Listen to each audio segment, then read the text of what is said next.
Good morning, good morning, good morning. It is Monday. It is Inside the Game. It is Jonathan Turner. That's me.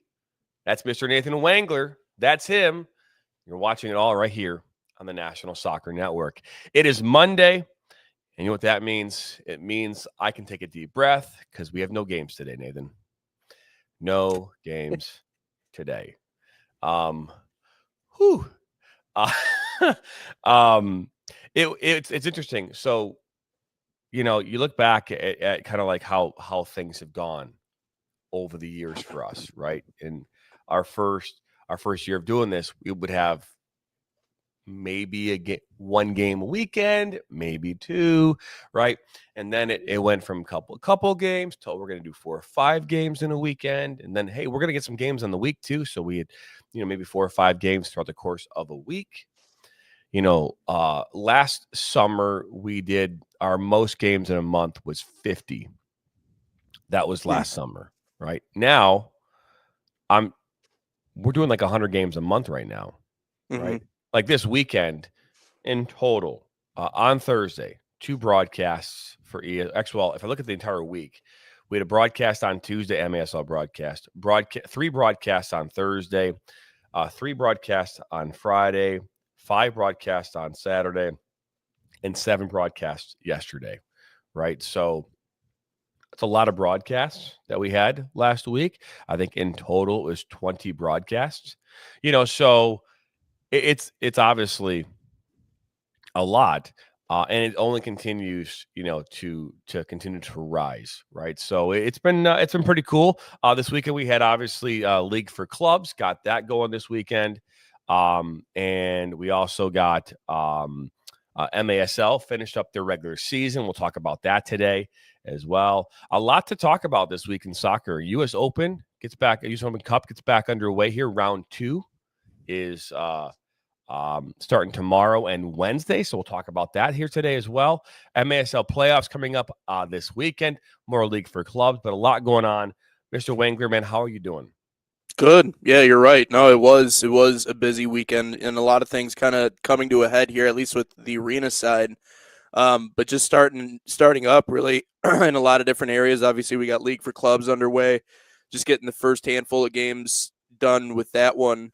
Especially with it being a new league, it's been kind of interesting to see it develop because I know that obviously some of those teams breaking away from the old league they were in and now joining this league, and so a lot of clubs kind of transitioning there. So seeing some of the old guards still succeed in the new format, and then some other teams that got sprinkled in have had some exciting games so far. So it's been interesting covering that game, and then obviously more soccer around our area. Midwest United, another team we'll be covering. I'm excited to get the chance to go over and hang out with their USL2 and USLW teams because they've been successful. So that'll be a good time. But yeah, I mean, crossover season is busy, but this is the kind of the time we live for with the amount of games that we have. It keeps us busy at all times. So it's been busy, but it's been worth it. Put it that way. So Peter hopping in here, morning Monday crew. Happy Brian Reacher Day. Good movie, by the way. I liked Reacher. I thought it was a good movie. Number 54 episode. Earl Lachey. I think okay.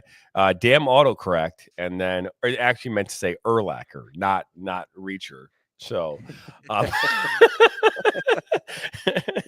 the there's like what not a thing. Oh man, my shoelace just caught my wheel of my shoe. But anyways, the the nuances of autocorrect there, Mr. Wangler and Peter. It's just interesting. I actually watched a game yesterday. So Peter out of the Chicagoland area does a lot of work for UPSL land out in that area, and actually, we have some big news coming from the UPSL here. We'll talk about that here in the coming days.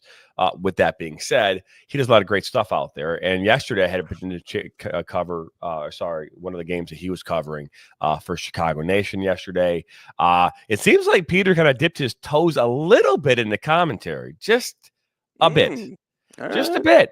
Yeah, you could hear it a little bit off camera. I'm not sure if it was if he was intending to be full commentary or not, but He was definitely giving it a go. I know he was a one-man show, so he was the camera operator. He was in charge of all the graphics and the commentary. So one-man show. I've been there.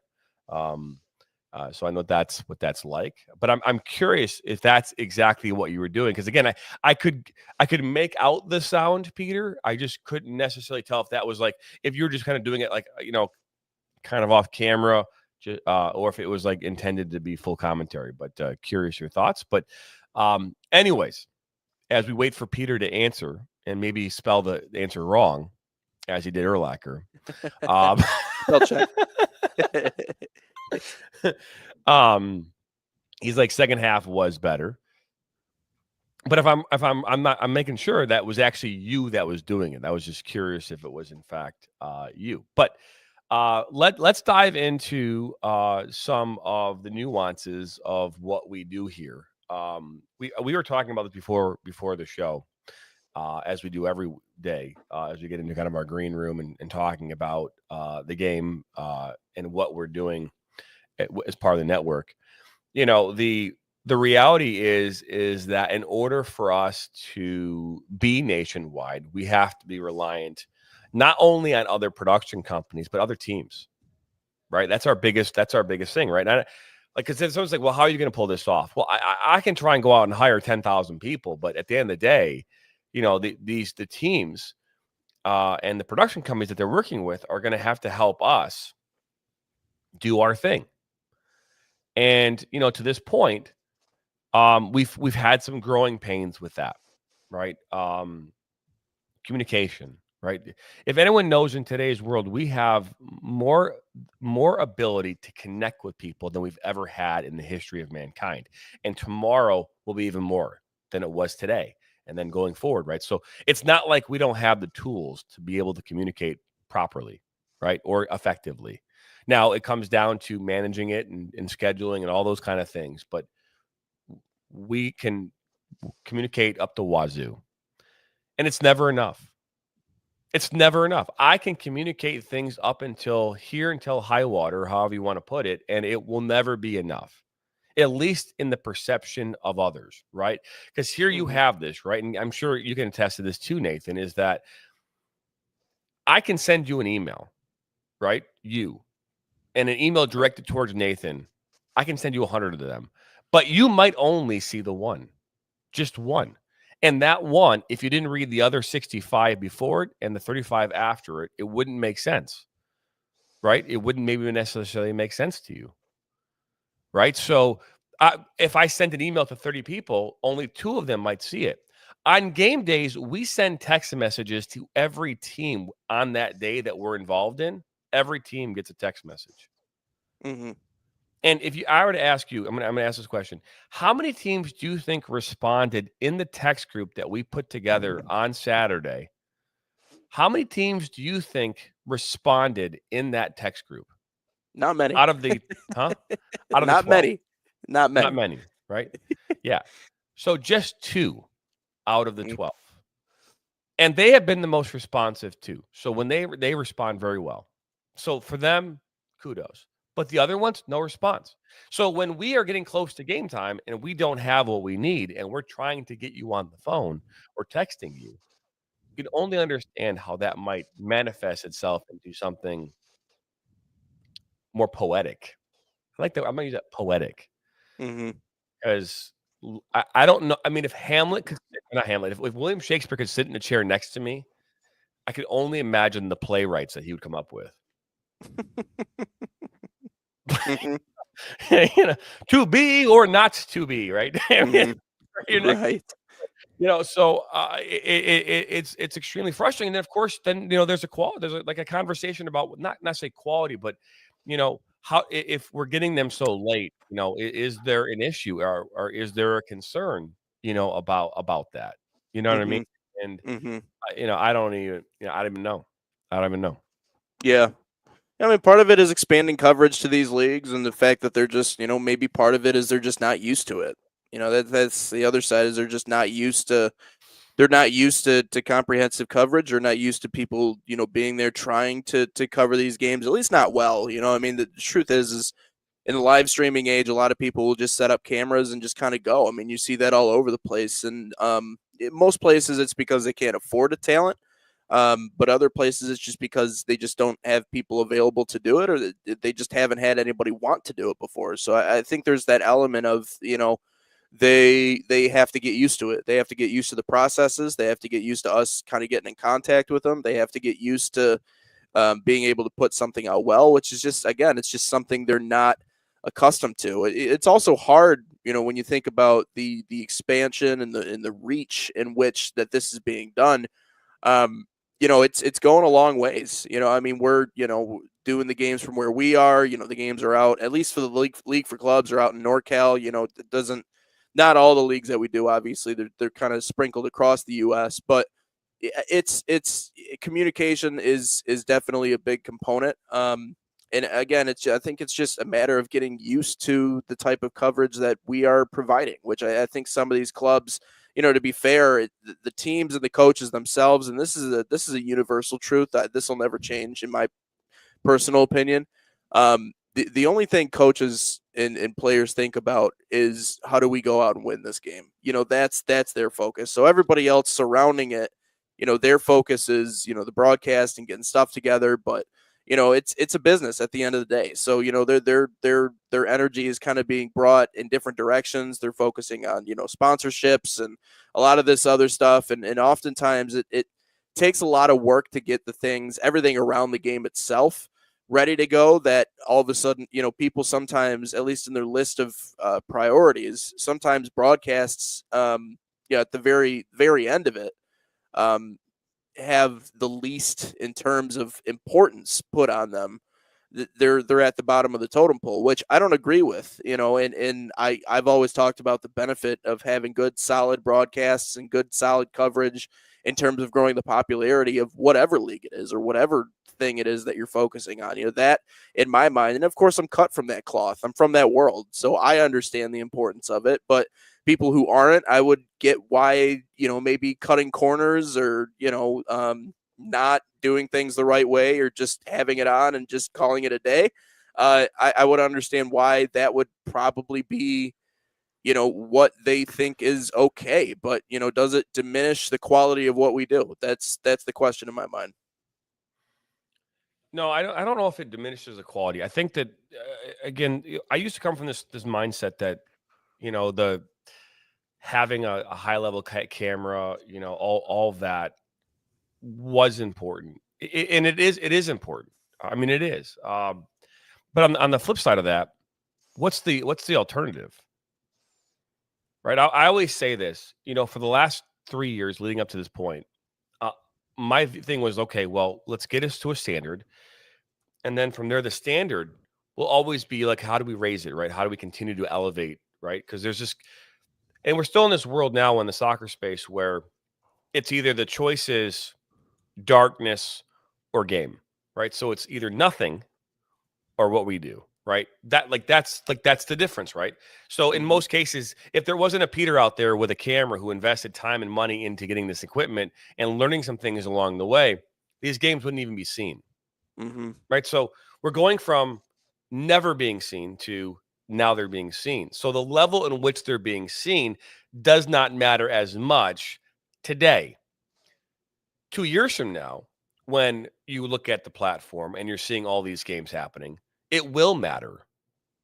It will. But right now, it does not matter as much. It's about getting as many of these games out to the world as we possibly can in the most, effective, efficient, whatever you want to call it, way. So, but here's my thing. These teams are all started for a purpose. Okay. And in most cases, it's about community. In most cases. And when I say the word community, I'm not necessarily meaning just for that local community, but I mean, these players are all coming from a community and they want to continue their soccer career in some way, shape, or form. Some of them will maybe have an opportunity to go to another level. And I don't know the exact, I'm a firm believer that if you're playing in these leagues, the likelihood of you going and playing in a USL championship, playing, in the MLS, very small. It's very small, right? Because again, the player coming out of college is and going at, they're already being seen. They're already being drafted. And not in all cases, but I mean, in most cases. So these leagues were created so players could continue to be competitive after they're done with their college careers. And the player that will not play at the highest level in this country, but still has that dream maybe. And maybe they do make it there. But again, it's a very small percentage of if you think about how many teams there are nationwide at the amateur level, how many of these kids are playing and actually going to go maybe play at the next level. It's not a lot. But right. That's not to say that like USL League 2, which USL League 2 would have a lot more players coming out of it in the MLS than most leagues, because that league is designed specifically for that whole thing. So that's another thing. But anyways, moving aside from that, I don't know why you wouldn't want to have your games streamed. I don't know why you wouldn't want to be part of that process and put an emphasis on this. I don't understand that. I understand it 10 years ago. I get it. 10 years ago, it makes no sense. But right now, why wouldn't you? Why wouldn't you be doing everything in your power to make it easy as possible for companies like me and what we do to get your game up at a high level with great production value out to the world? It doesn't make any sense to me. I don't care if you're used to it or not. You are trying to promote your club. You are on social media. You have your team. You have these uniforms. You're doing all these things. Why wouldn't you want this on the web? Why wouldn't you want the whole world to see this? Why wouldn't you do everything humanly possible to make it as easy as possible for people to see what you do? That's the problem that I struggle with. I get it. I understand it. You don't have the personnel. You don't have the people. Great. You don't need to have people. Like legit, you don't have to. I mean, this weekend we did 4 games. Sorry, 3 out of the 4 games we did for the League for Clubs were on AI cameras. AI cameras. Do you know what it took to do that? We send them RTMP protocols, which if they wanted to stream this to YouTube, which all of these teams have done in the past, we just give them a different way to do it. It's the same exact process. The process does not change. They take their VO, their huddle, they put it on the tripod, raise it into the sky. In the app, they put in the information, and then instead of going directly to YouTube or to VO or Huddle TV, it comes to us. That's the only difference. We have not added anything else into their equation. Now, the one game that didn't make it on our platform was one in which they didn't have a VO, didn't have a huddle, and we were going to give them a cell phone option. That was the one game that we did not get to go on our platform this weekend. So that requires a body. Right. It required a body. So therefore it didn't work. So yeah, I mean, we're not adding more workflow. The game yesterday, it was a 2-camera setup. Before you go, U23s had a 2-camera setup. But here, I got to continue to talk about this for a second, Nathan. I'm sorry. It's like, no, you're good. Yeah, it was a frustrating Sunday for me, in the sense that we talk about high level production, okay, and I know what high level production is. We do it a lot, okay, and obviously everyone's perception of what high level is versus what's not high level, it's totally different, okay. I'm going to ask this question of you. If you're not doing instant replay, what is the purpose of having more than one camera?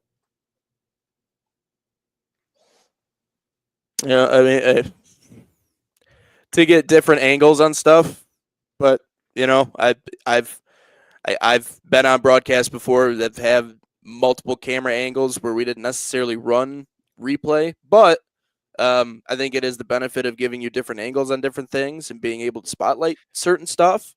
But yes. I mean, that's But what does it force you to do? What does it force you to do, though, if you don't have replay? What does it force you to do? I'm not exactly sure. It forces you to have to use the other cameras. Right? You got 3 cameras or 2 cameras, right? You have your main camera. Right. Right? You have another camera. Well, it forces you to use those cameras when otherwise you wouldn't use them, because if you had instant replay, you'd be having those views anyways, and you could bring them in any way you want to. Right? Right. So that's what it does. It forces you, and again, in the run of soccer, you don't need to switch the camera to a zoomed in look as a player is about to take a shot. Mm-hmm. Right? Why would you do that? Now, in instant replay land, you've got your wide angle, you've got your zoom, you've got your other angles. You could totally use those other angles in replay after the player takes the shot.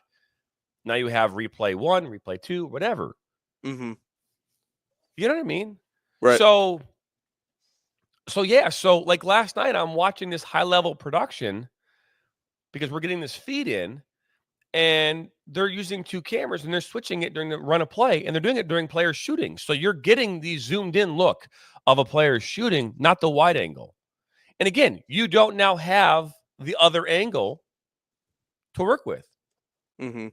They zoomed in on a penalty shot last night. All you could see was the goalkeeper. You couldn't even see the kicker. So when he takes a shot, you see the goalkeeper make the save, but you couldn't see the kicker take the shot. Yeah. So from someone that's been doing this for 2,000 games, whatever, you don't need to do that.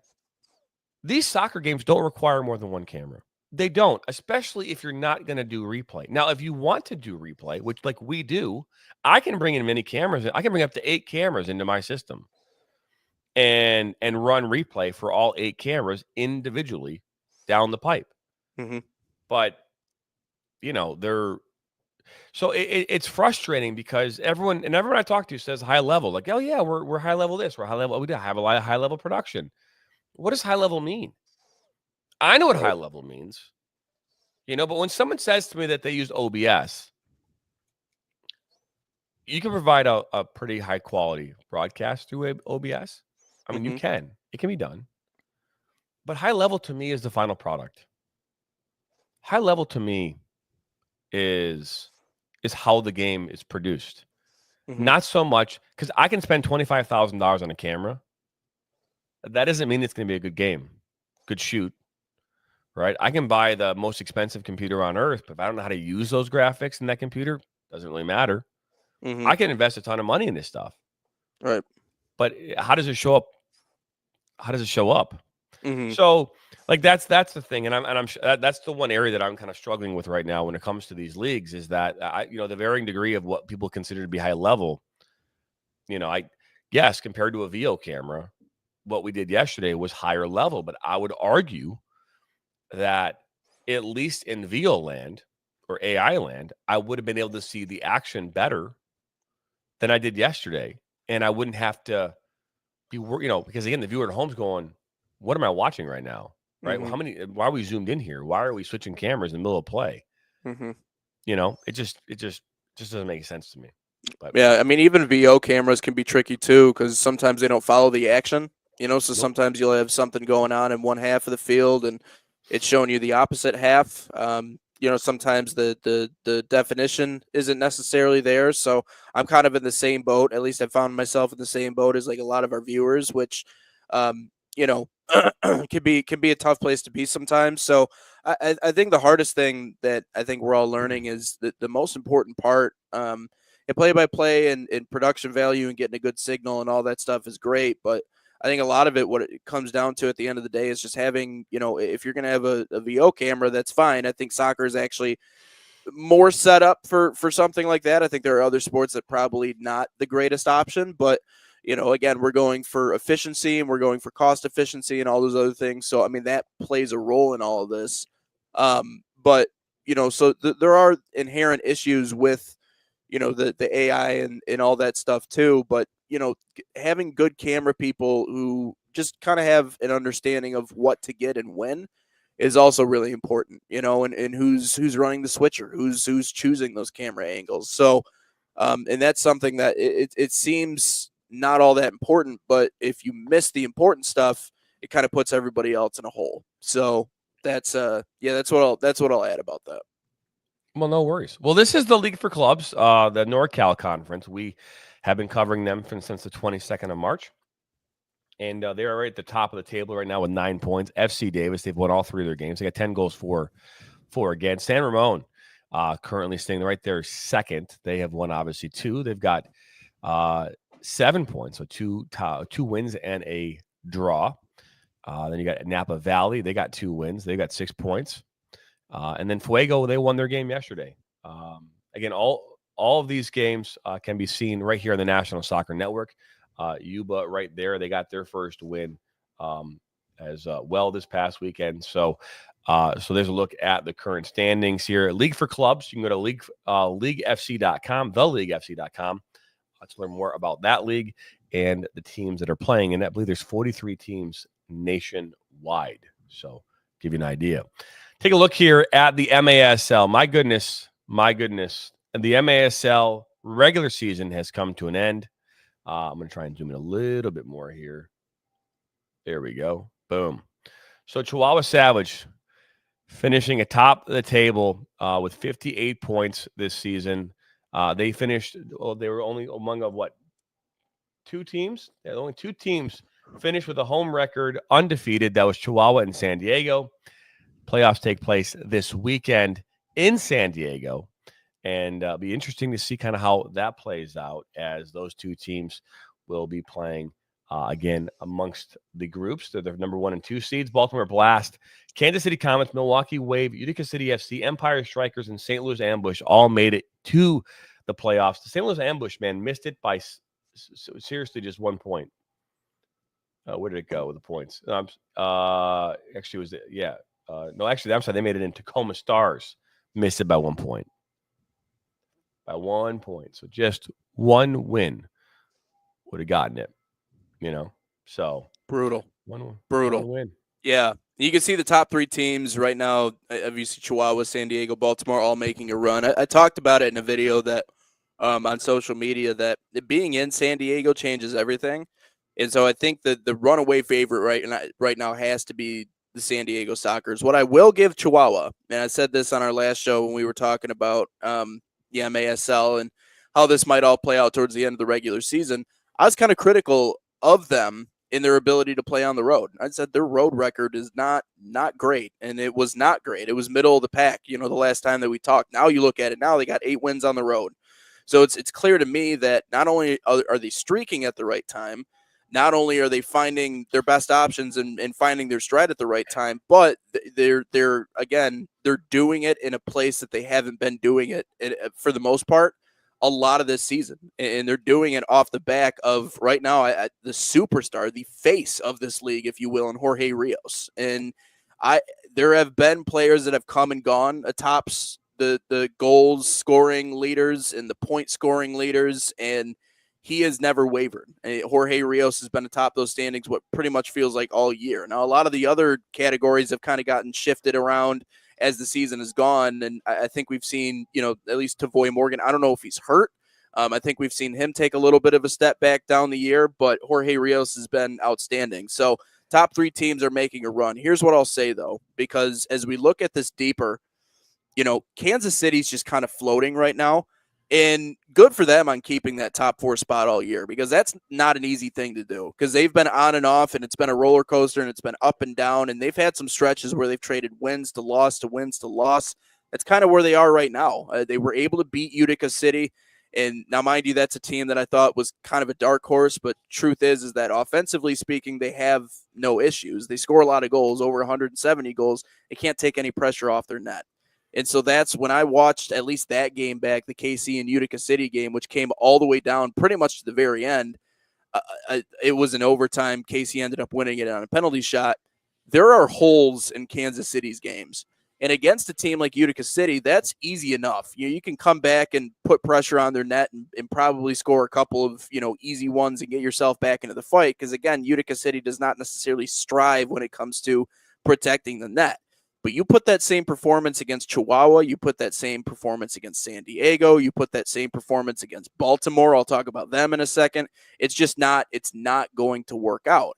And for whatever reason, and Rion Marquez had himself a good game in that one, but that's another player that saw atop the standings everywhere in the leaderboards all season. And now he's, I think he's still top 10 in points, but outside of that, he's kind of fallen off in the different ways. And I don't know if it's because they haven't been able to utilize him. Again, I don't know if it's because he's hurt. I don't know if there's like an injured list that's available to people somewhere. I haven't seen one, but he's kind of regressed a little bit. And the truth is, when you talk about playoffs, you need your star players to be your star players.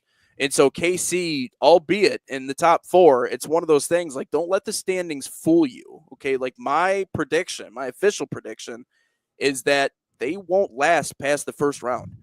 I think that the Milwaukee Wave has looked really good at the end of this year. And I think they're looking even more dangerous. You talk about heading into the playoffs. And it's really 2 players, Alex Sanchez and Frank Taiu, have been unbelievable. And everywhere they go, it's almost kind of like they're in lockstep. They're like holding hands everywhere they go. Alex Sanchez, Frank Taiu, number 2 and number 3 in points scored in 48 and 46. Frank is towards the top in goals. He's got 30 of them. Alex Sanchez has 27. Ian Bennett has 27. They have 3 guys in the top 6 in scoring in the league.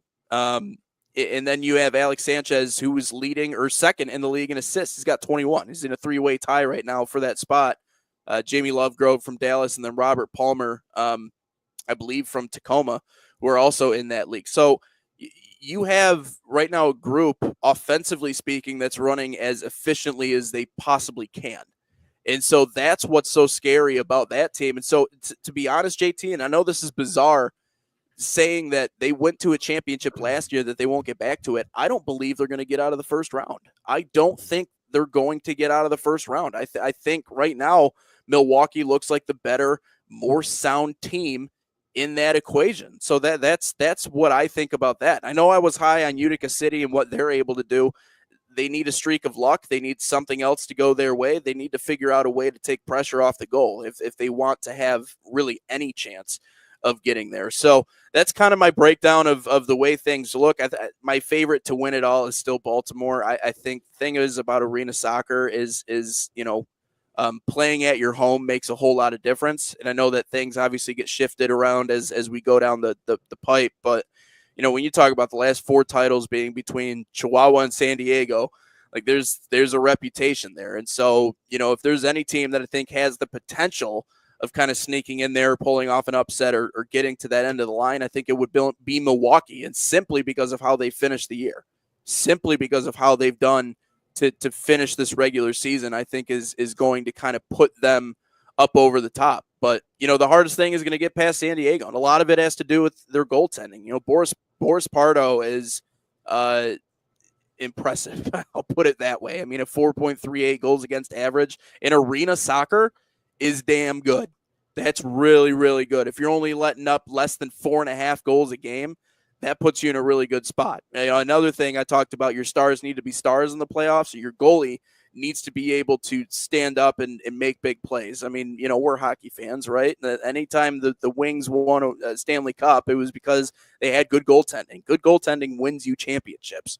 So Boris Pardo is going to be a tough one to get by. And then look at that. Diego Reynoso right behind him for Chihuahua with a 4.46 goals allowed per game. And then Philip Amadou for Kansas City. So there's a reason why they're all top 4 teams, and it's because of their goaltending. But, when you talk about the emotion of postseason and how sometimes things can get organized and guys maybe sometimes get out of places or get distracted, that plays a role, that plays a role. But then you have William Benarque too, who right now just 4.35 goals a game for Milwaukee. So, I mean, he's only 1 goal away. And so sometimes that 1 goal difference, again, when you talk about playoffs, be a little bit different. So, and he leads the league in wins. He's got 14 of them. So every time he's out there, they have a pretty good chance of taking it home. So I think Milwaukee right now is the dark horse. I don't know how people feel about a 5 seed going on and winning the championship, but they have all of the necessary pieces to do so. It's just, whoever, if they can get past Kansas City, I think the way that the playoffs work, or they're structured, at least if it's 1 through 8,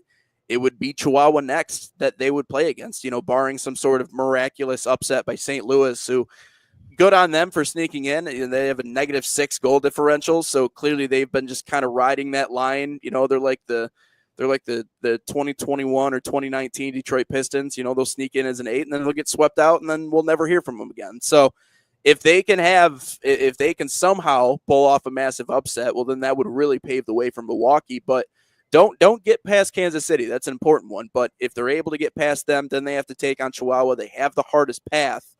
But this is a team that I think has been forged better as the season has gone along, and they're rounding into form at the perfect time. So it'll be fun. I think there's a lot of parity in this Ron Newman Cup. I think that's the one thing people like. There's a lot of different possibilities, a lot of different key players that are sprinkled across the league. I don't think there's one runaway team, but I think at the end of the day, when you look at how Chihuahua's been playing better on the road and San Diego's been playing better on the road too, that's a scary prospect for the rest of the league. That is a scary, scary prospect because they're learning how to win games without having to use that weird, with a stadium that they play in and playing it off the wall and everything else like that. They're going to have to step up and do it in San Diego, which I know is not far from where they are. So it's not like it's completely on the road. You're not going all that far, but again, it is a little bit different. So there's a look at the upcoming schedule.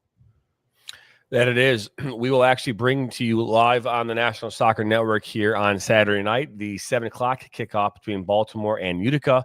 We will also have the 5 p.m. semifinal on Sunday, April the 6th. So we'll keep you updated on all of that here coming up here later this week.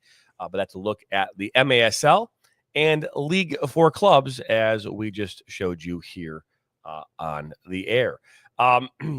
Again, it was a busy weekend for us, a busy weekend coming up. The high school ranking show kicks back off here starting on Sunday night. That's hosted by Patty Cesarini.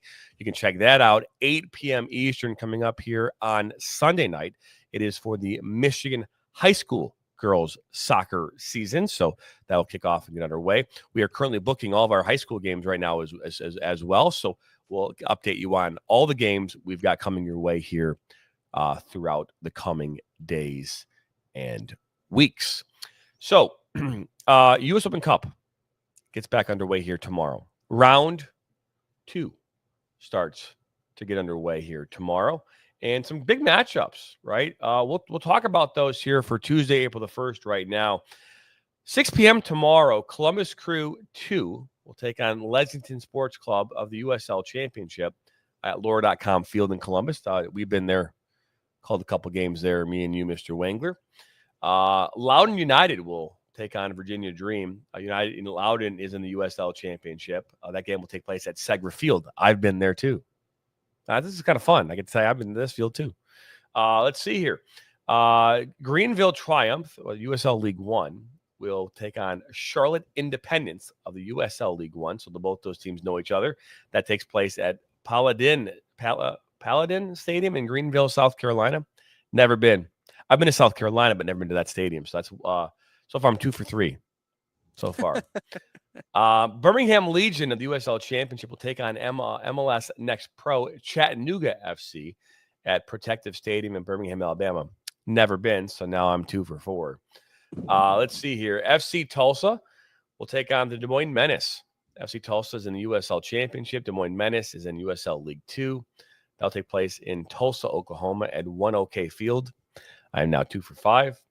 El Paso Locomotive in the USL Championship taking on Harpos FC in the Colorado Premier League at Southwest University Park in El Paso, Texas. Now 2 for 6. And then let's see here. Monterey Bay will take on Ventura County Fusion. Ventura County Fusion is in USL League 2. We actually called their game last year. I think it was last year. When they traveled into Flint for a playoff game. No, it was actually 2 years ago when they traveled in. And that game was in Seaside, California. I'm now 2 for 7. And then Tacoma Defiance in the MLS Next Pro will take on Spokane Velocity FC in USL League 1. And that'll take place at Starfire Sports Complex in Tukwila, Washington. So I was 2 for 8. Started off hot there, and then it went downhill from there. Yeah, my favorite of all the matchups that we got going on in the U.S. Open Cup, it has to be the battle for Chattanooga. Now I know that there's a lot of other exciting matchups. I'll get into the amateur clubs versus professional clubs, which is there are a lot of really fun matchups there. And I will say one of the dynamics of the U.S. Open Cup that I love is the fact that some of these guys and some of these clubs, they have full-time jobs and they just so happen to play soccer. Like that's so uniquely old school to me. That's something that I can really get behind and appreciate and love watching. So the fact that it's the oldest soccer tournament in the United States, you can tell because nowhere else are you going to see club teams with an opportunity to go up against professional teams. So that to me is a really exciting prospect. But back on the battle for Chattanooga, it's not just the battle for the city. It's also the battle for bragging rights, right? So you got Chattanooga FC, the MLS Next Pro side, and then you got Chattanooga Red Wolves, which is USL League One. And again, this whole dynamic, and we talked about of the USL introducing Division One, trying to filter a lot of those players that would have gone MLS Next over to their own league in order to become the premier, player development portion of the soccer tree in the United States.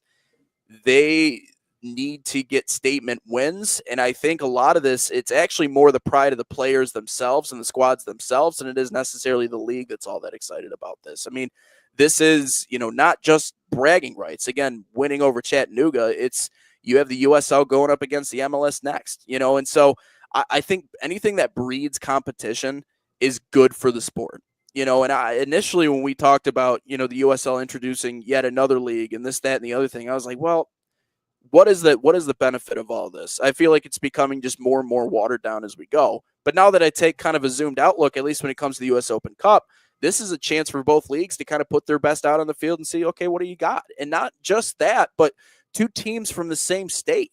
And this is, I think when we talk about regional, yeah, it'd be nice to see a club team from Dallas go play a professional team from Cincinnati, but it's like, what's actually riding on that game? Outside of an opportunity to move on and play in the next round, this adds a whole new element to everything that we're talking about. This has a community feel to it. This has the USL kids going up against the MLS Next kids. That's what I love. So it's not just a battle for the city, it's a battle for bragging rights between the two leagues. And so that, I think, of all the matchups, is probably the one I'm most excited about. Two of the games that'll feature some of the amateur clubs, as you were talking about, against professional sides. El Farolito, who is easily the biggest Cinderella in this tournament. They call him San Fran's biggest underdog story, knocked off Real Monarchs of the MLS Next in the first round. That wasn't supposed to happen. But they actually won the Amateur Cup back in 1993. They have a knack of causing havoc, of making things messy. And in the playoffs, just said it about the MASL. That is the most important. And, how do you muck things up a little bit? That's what gives you the best chance oftentimes of coming out on top and winning the whole thing. I also thought 4 FC will be another good team to watch. They're out of Dallas, as just mentioned. They're another, club team that's trying to make their way. So is there a chance that they could win it all? I don't know. I mean, even in basketball, generally the 1 seeds end up winning. That's what the Final Four we have this year. So they're probably not going to make it all. But that's the beauty of the U.S. Open Cup, is that they have the opportunity to do so. And so I'm going to be keeping a close eye on El Farolito too, who I think, again, the biggest Cinderella in the tournament. I think 4 FC will be another really fun one to watch. But, there's a couple of other big names too. There's U.S. men's soccer representatives who are part of this tournament, and some other guys who I know that they're kind of, earmarking for eventually playing on the national team. A lot of members of the youth development team that are out playing in this. So that element in and of itself is the most exciting element. You just have a mix of pros and you have a mix of amateurs and all that other stuff. So when you stir that all together, it creates havoc and chaos, but it also creates excitement at the same exact time. So I'm trying to keep a close eye on that battle for Chattanooga. That's the one that I'm going to be really tuning in on. And to be honest, I don't really have a whole lot of skin in the game, when it comes to MLS Next or USL League One. But, for these players, there's that constant push and pull of the debate, especially on social media. That's where you see it a lot, where these guys are always talking about, and they always go after each other with little jabs of, you play in MLS Next, so you're this way, or you play in USL, so you're not quite on our level. It's great. It's great in my mind.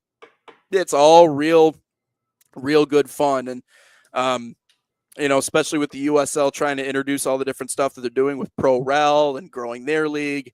It starts with getting big wins in this tournament. And I know that you said on a previous episode that the pros generally win it. MLS Next teams generally win it. And that's true. But I think you can also say that about March Madness. I think people sometimes get caught up in, oh, okay, Fairleigh Dickinson won one game. Okay, they won one game. That's it. UMBC won a game against Virginia. That's awesome, but that's all. Oakland, yeah, they nearly went to the Sweet 16. That was really cool.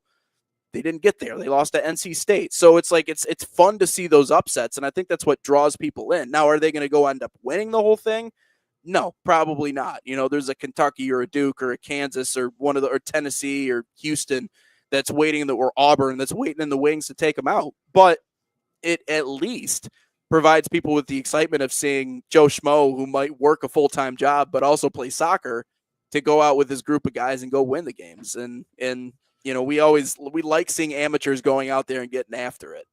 We'd like to see it on the international scale, just to see exactly what they could accomplish with the USA men's jersey on.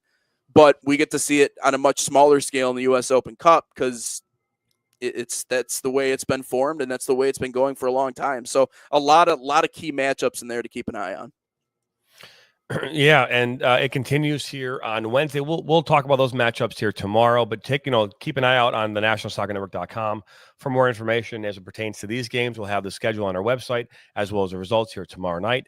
On Wednesday morning, and we'll continue this throughout the rest of the week. But yeah, so that's a look at the U.S. Open Cup coming up here, round 2, starting tomorrow around the country. All those games we watched, I believe, on YouTube through the U.S. Open Cup. So yeah.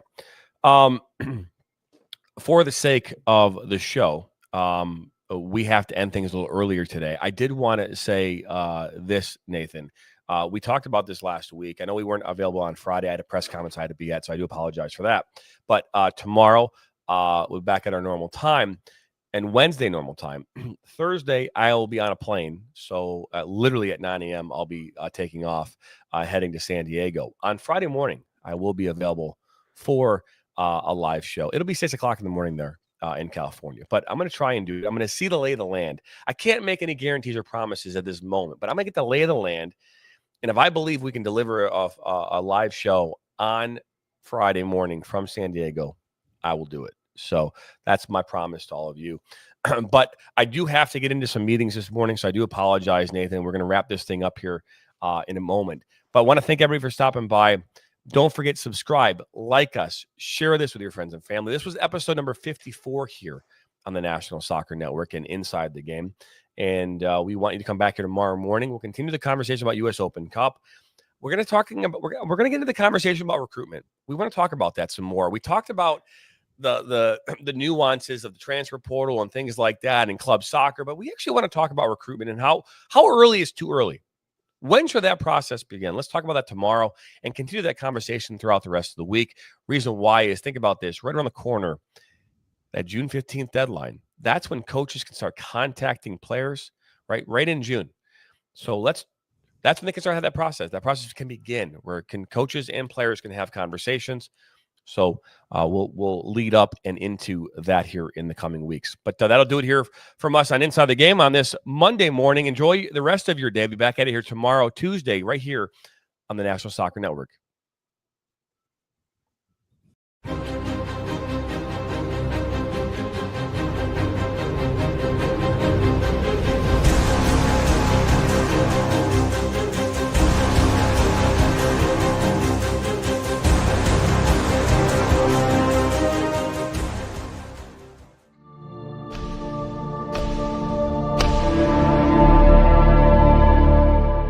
This has been a presentation of the National Soccer Network.